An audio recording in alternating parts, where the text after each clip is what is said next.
Hello tout le monde, c'est Yann. On se retrouve aujourd'hui pour une nouvelle vidéo. Vous l'avez vu dans le titre, aujourd'hui je vais parler un petit peu de la prise en main du Panasonic Lumix G7.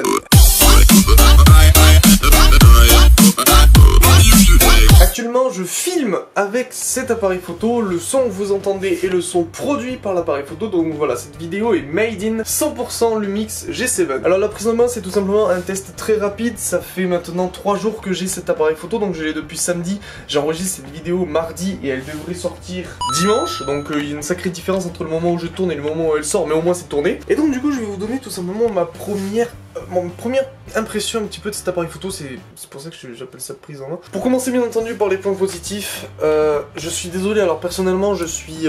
c'est la première fois que j'ai un vrai appareil photo, c'est la première fois que je peux filmer en 4K. C'est la première fois que je peux filmer en Full HD 60 fps, donc enfin pour moi c'est juste le bonheur, c'est clair. Bah le truc que je pourrais dire en point positif c'est que, bordel de merde, la qualité est impressionnante. De deux, l'appareil photo, alors là il est très lourd parce que je le tiens à bout de bras, que je me filme moi-même et que voilà, je galère vraiment.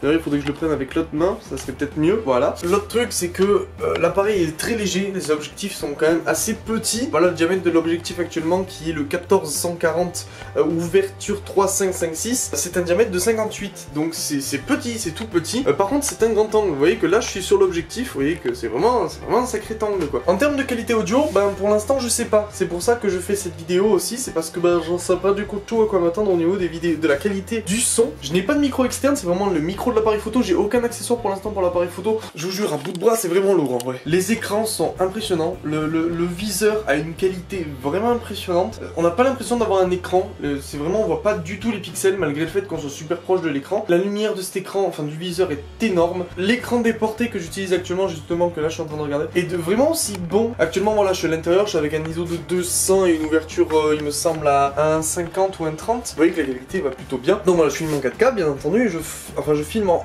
c'est pas vraiment de la 4K, c'est de l'Ultra HD. Voilà, ça aussi, il faut que je mette les choses au point. C'est pas de la 4K réellement, c'est de l'Ultra HD, voilà, c'est différent. De plus, il faut savoir que j'ai la version européenne, donc la version PAL, ce qui fait que je peux filmer 4K à 25 images par seconde et non pas à 30. Est-ce que c'est une grande perte? Non, par contre, là où ça devient une grande perte, et je change de main, c'est que je ne peux pas filmer en Full HD à 60 images par seconde, je suis bloqué à 50. Alors, personnellement, ça me fait me chier parce que je suis habitué à monter des vidéos à 60 images par seconde, je suis habitué à utiliser des effets à 60 images par seconde, je suis habitué à avoir des intros à 60 images par seconde. Là, le fait de passer sur quelque chose inférieur, c'est un peu chiant quoi dans le fond. Sinon franchement l'appareil photo réagit au quart de tour, les photos sont impressionnantes, les écrans sont magnifiques, l'objectif est vraiment un putain de zoom. Oh.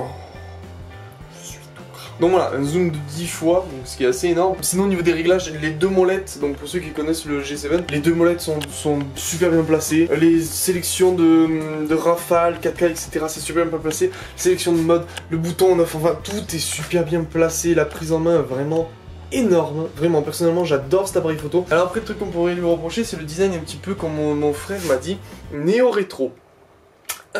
Voilà, personnellement j'aime bien parce que c'est très triangulaire en fait, donc personnellement j'adore, ça coupe vraiment les trucs super arrondis. Personnellement j'aime pas les appareils photo ultra arrondis, je trouve ça moche, mais vraiment, je trouve ça vraiment clairement moche. Sinon je pense que j'ai rien d'autre à dire, je vous donnerai beaucoup plus d'informations sur le matériel que j'utilise, donc l'objectif exactement, la carte SD, les batteries externes, etc. que j'ai dans la vidéo du test complet qui sortira le 29 mars. Merci à vous d'avoir regardé cette vidéo, j'espère que ça vous a plu, j'ai donné quelques petites infos. Si jamais vous voulez avoir plus d'infos avant le test complet, n'hésitez pas à me poser des questions dans les commentaires, j'y répondrai durant le test. Et puis nous on se retrouve à la prochaine. Ciao tout le monde, peace.